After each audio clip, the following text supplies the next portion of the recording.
Mr. Amitabh Kant for joining us. Ladies and gentlemen, as you all know, he's been the G20 Sherpa, plays a very, very important role as far as G20 is concerned. And today's theme, sir, is about reforming G20 and leading the global south.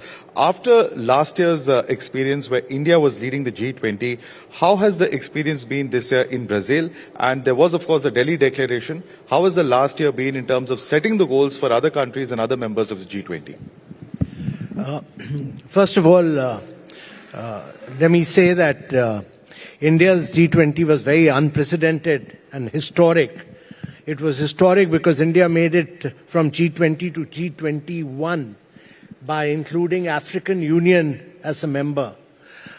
Secondly, our declaration was very ambitious, very progressive, very forward-looking, and it was widely appreciated by all the leaders of G20.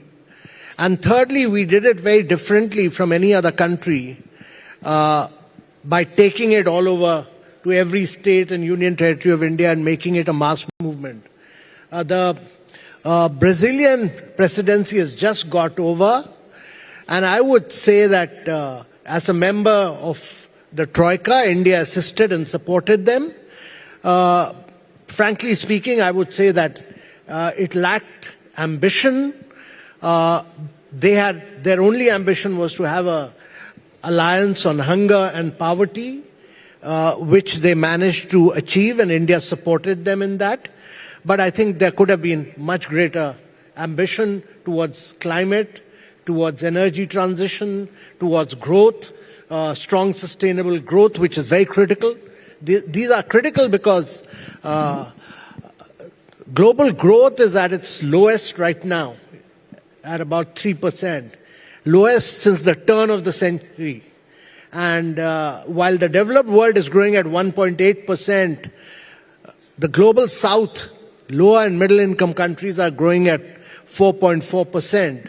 And this is going to be the story for the next 3 decades, according to IMF and World Bank, that emerging markets will grow at a much faster pace because of young demographics. The population in India, Asia, Africa will be very young, whereas the population across Europe and America will be aging. And therefore, these countries will grow at a much, much higher pace. And that is very critical. And the second point, which is very important, is the global debt. The global debt is very, very high. If you look at the global south, there are 15 countries which spend more on debt than on education. There are 44 countries which spend more on debt, on their interest payment on debt. The interest payment is higher than what they spend on health.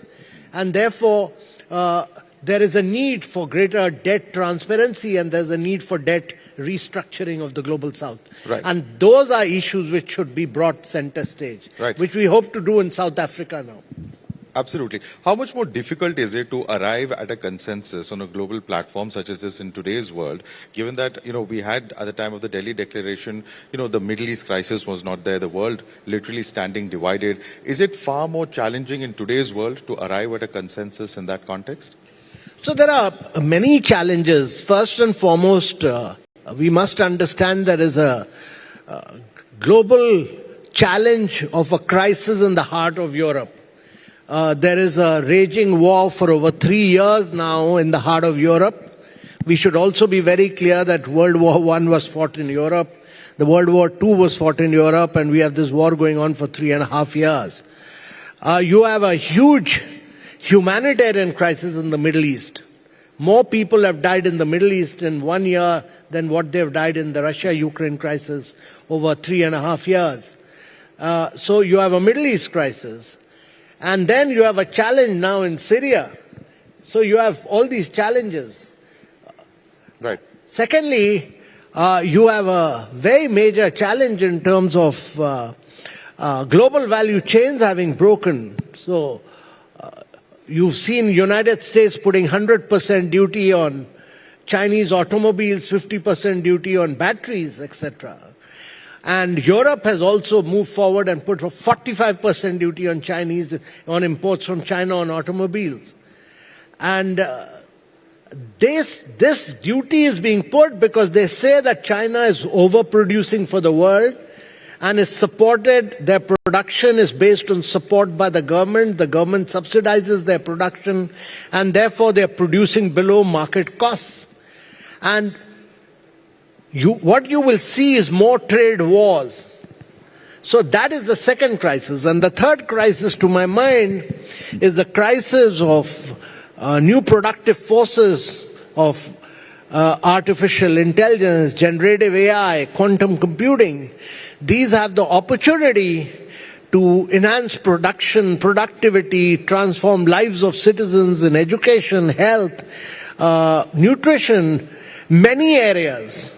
But they also have the potential to trigger conflict among societies. And therefore you need international regulation so that they can grow in a manner that these new technologies benefit humanity and benefit society. Right. You spoke about this very important issue of tariffs, and with Trump coming in, there's a lot of rhetoric surrounding that. How is India, poised to look at this in terms of opportunities and challenges? Because right now the focus appears to be China. Is India in a more advantageous position, would you say? I think India is in a hugely advantageous position because we should really try and take full advantage of this, because irrespective of changes of government, there is a belief that it's a very significant belief that India has to work with the United States and the United States has to work with India. And that gets reflected in the fact that we have a partnership in the Quad, and we are doing many things together in climate, in energy transition, in critical materials, and you saw this agreement on critical minerals, and then we had the India-Middle East Economic Corridor, IMEC, which was done during G20. So many areas, including Biofuel Alliance. All these are key areas where India is working with the United States. Also, it's important to understand that there is only one country in the world which has retained its market share at about 26% of the global GDP for the last 3 decades. Governments may come, governments may go. But United States has retained its market share at 26% of the global GDP. It has a 44% market capitalization of the world with just 4% of the population. And it's the only country. Europe's share has fallen from 30% to 18%, but America has retained it. It's also important for us to understand that countries like Japan, which grew from a post-World War II, Korea, recent time China, all have grown at high rates on the back of penetrating United States as far as exports are concerned. And therefore this relationship, to my mind, is very critical for India to be able to grow into a fully developed economy and becoming a Viksit Bharat by 2047. Right. Also, some of the questions around India's neighborhood as well. We are one of the countries that has extended to Sri Lanka, a $1 billion line of credit, with China also trying to woo a number of countries in this entire hemisphere. What really are the challenges for India in that context, even as it tries to lead the global south? So the biggest challenge for the world is the global debt crisis. As I said, that the global south is spending 2.4% of their GDP on just meeting the interest payment. That is more than what they spend on climate. They spend 2.1% on climate, and they spend 2.4% on interest payment.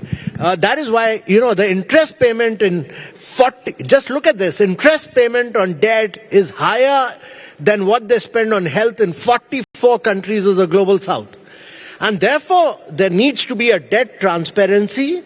There needs to be a restructuring of debt, and that's critical because China has extended debt to many countries of the global south where there is a lack of transparency, and there is a need for a plan by IMF for all these global south countries so that the debt is there is a clarity on transparency, there is a clarity on sustainability, and there is a structured plan of action which should really come out within a period of next 6 to 7 months. Otherwise, it'll have a huge implication on the growth and progress of these countries. Right. India has also, sir, recently rejected a $300 billion climate finance package for the Global South as the COP29 presidency is concerned. India has come out and said that the various bodies of the United Nations which have forced it down without hearing their side. What exactly are the apprehensions here? And what are the implications of this? So the COP29, the negotiation process was very badly managed, to my mind, by UNFCCC. Number one.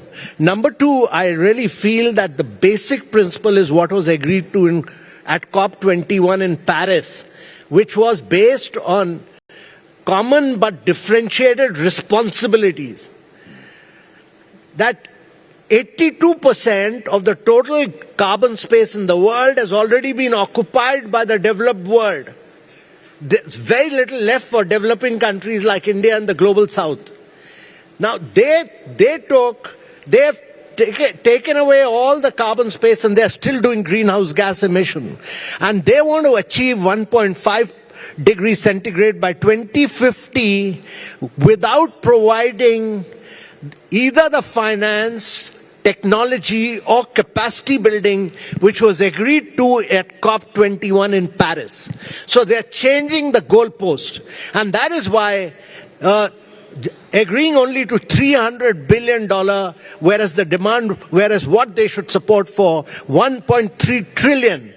What was agreed to in G20 is that the world will move from billions to trillions. The package was 1.3. They brought it down to 300 billion and it did not have, and they said it will not be, 300 billion was also not be provided by the states, but it will be provided through private and multilateral sources.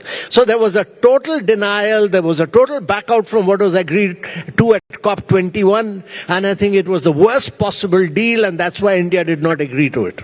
But where do you see the roadmap ahead on this? Because there's been so much of back and forth on this issue for years on end.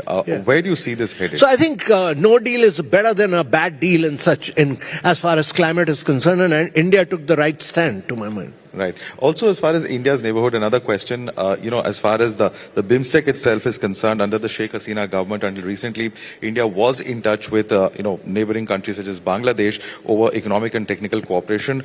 Do initiatives such as this now hang in the balance with the change of regime in Bangladesh, would you say? No, see, one must realize that we are in a complex world. We are in a world where there will be constant changes of government. I mean, you've seen this happening in the United States, you've seen this happening in several parts of Europe, you've seen this raging war in Europe, you'll see this in our neighborhood constantly. But we should be absolutely clear about our national goal, our national perspective. Our goal is clearly that we need to move from being a $4 trillion economy to a $30 trillion economy by 2047. The challenge for India is that if you have to move from being a $4 trillion to a $30 trillion economy, that means your GDP has to grow nine times. Your per capita income has to grow 8 times. Your manufacturing has to grow about almost 16 times. That is the challenge. Your per capita income has to be taken from $3,000 to about $18,000. That's our challenge. So, irrespective of the global challenges, we need to grow and expand. And we are fortunate that we are a large country. We have a big domestic demand. That is what we need to pursue. Right. Even as the Prime Minister, has recently visited Guyana, met with leaders of various Caribbean countries, after 50 years that the Prime Minister has actually been there, and that's also an area where there's a huge amount of diaspora of the Indian populations present over there. What do you see as a significance of India reaching out to all of these countries, in its bid to lead the Global South?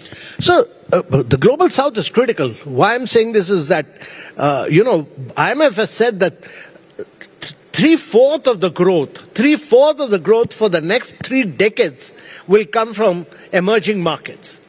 And if three-fourths of the growth is going to come from emerging markets, particularly Africa, because the population again is very young in Africa and African countries are going to grow rapidly. So India needs to work in very close relationship with Africa, build up global value chains with Africa, export to Africa, build up a very close, tight relationship on many aspects with Africa. Right. And what are the opportunities that you expect, as far as South Africa is concerned, the opportunities that were perhaps missed in Brazil? How do you look at the future of the G20? No, I think the opportunities are in terms of our own growth, our ability to do structural transformation in our own economy, to move from being an agricultural economy to a major industrial economy, and then getting into cutting edge areas of growth. So you have to get into electric vehicles, you have to get into battery storage, you have to get into green hydrogen, you have to get into a rapid expansion of being both a digital power and a green energy power. India has to become the most advanced country as far as digitization and as far as greening its economy is concerned. It must be the first country in the world to industrialize and urbanize through a process of decarbonization. That is critical for India. And how do you see that happening? And if that happens, which many of our companies are doing, and that's what the government is pushing for. We've done 200 gigawatt of renewables. We have demonstrated our great ability to move towards green hydrogen, be a low-cost producer. The more India does this, gets into these areas, we'll not only be producing for our own requirement, but we'll become a major exporter to the world. Our ambition is that by 2047, we should move away from being a producer of just fossil fuel to a producer of green hydrogen. India is climatically blessed. Our challenge is that by 2047 we should be the biggest producer of green hydrogen and the largest exporter of green hydrogen in its liquid form, ammonia, and bring down the price from $4.5 to $1 per kilogram. Now that's the challenge for India. Absolutely. Thank you so much, Mr. Amitabh Kant, for joining us and sharing with us your perspective on G20 and India's roadmap ahead. Thank you so much, sir. Thank you. Thank you. Thank you so much. Great pleasure.